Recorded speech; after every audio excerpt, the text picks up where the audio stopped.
Hello, this is Acapella Adventures, episode 00138, where we are making tiny bites of solo actual play for our entertainment, plus to explore game design.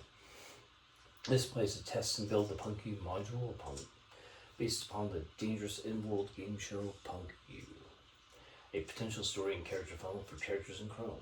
This feed is like a raw cookie dough for the role-playing mind, brought to you every Monday, Wednesday, and Friday by my hobby, turningdice.com.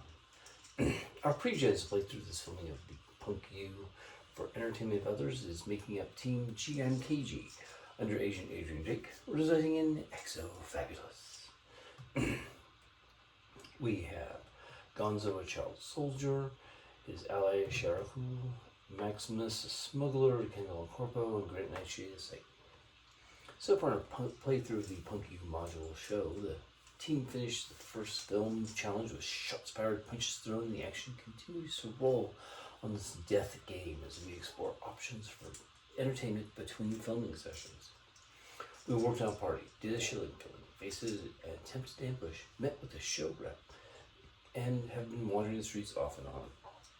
Thus, we are back on improving the random encounters for Streetwise characters exploring the city.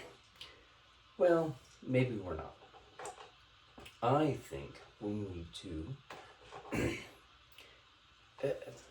don't want to hyper-focus on this thing, I sometimes do. So we want to switch focus, and besides that, I want to explore other characters and how they could do things in this world. One of the things that's a little low on the exploration and understanding on my part is the virtual world, this campaign and game system my friend built. It's based on, of course, the classic, cyberpunk novels, especially the first and second ones. The reason why there's so much magic stuff in there. Some people just want to be straight up high tech, future, I don't believe in magic sort of stuff. That's fine. Maybe you're right. Maybe you're wrong. Okay? That's the important thing about being a scientist, is you gotta accept the fact that you could be wrong sometimes. There could be magic out there. You can't prove there is. You can't prove there isn't. So, we'll pretend like there is. Play along a little bit. See if there's something that disproves it. Alright, so we're rotating the spotlight to Max. He's looking for context in a virtual patient venue to do some more exploration, see what sorts of things he could do. So I'm thinking of this as like a Streetwise for the computer universe.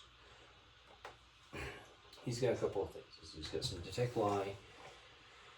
Fashion's not really going to help him here. First aid's not going to help him here. Heavy and linguistics, maybe. Mechanics, negotiate, barter. Okay. They're all kind of stuck. They're a little bored.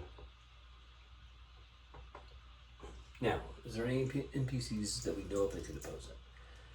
He's got two other NPCs also in virtual bats. Okay? The first one is, we know that Elvira is in her own bat. From a interaction NPC utility spectrum, she's completely totally worthless. She has spent all of her time tied up doing her virtual stuff to manipulate her contacts. It's going to pay off huge in the end, considering she probably has the highest number of potential roles to see what sorts of things she can do, or what equipment or support she'll get. She's got a huge fan base. She's manipulating that fan base to get her appearance raised up and people noticing. She's moving that needle for the show Punk U. Hey, they might as well reward her for that.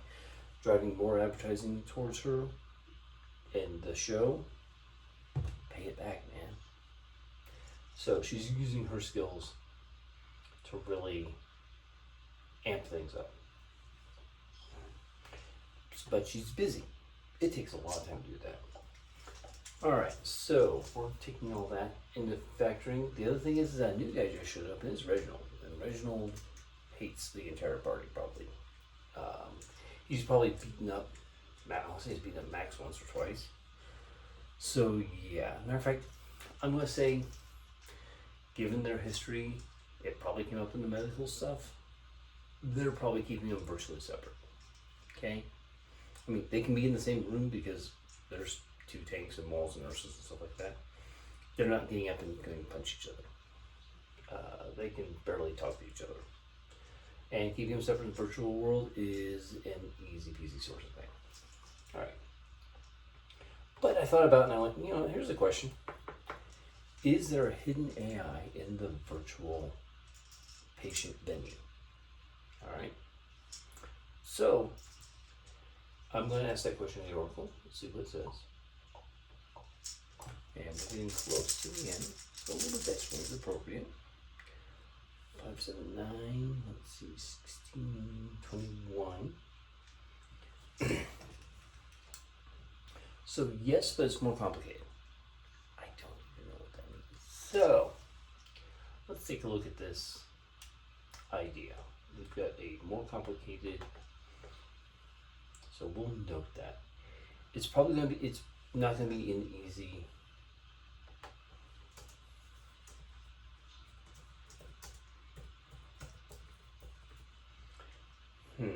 you know what? I think there is probably a half dozen, a dozen people. So 5 plus 1d5. Let's see how many patients are there.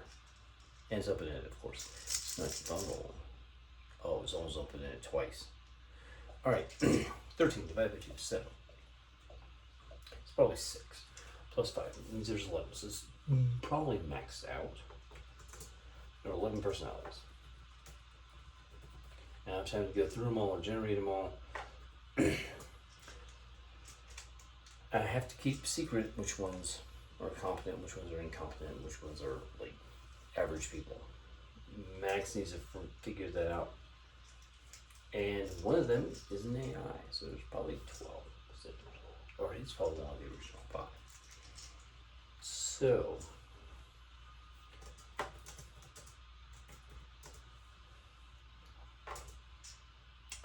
I think we're going to play the game of trying to figure out who's the AI, see if we can make them contact, see if there's anybody else contact worthy to develop. That'll be the game for next time. So talk to you later. Have fun. Bye-bye. Like and subscribe if you get a chance.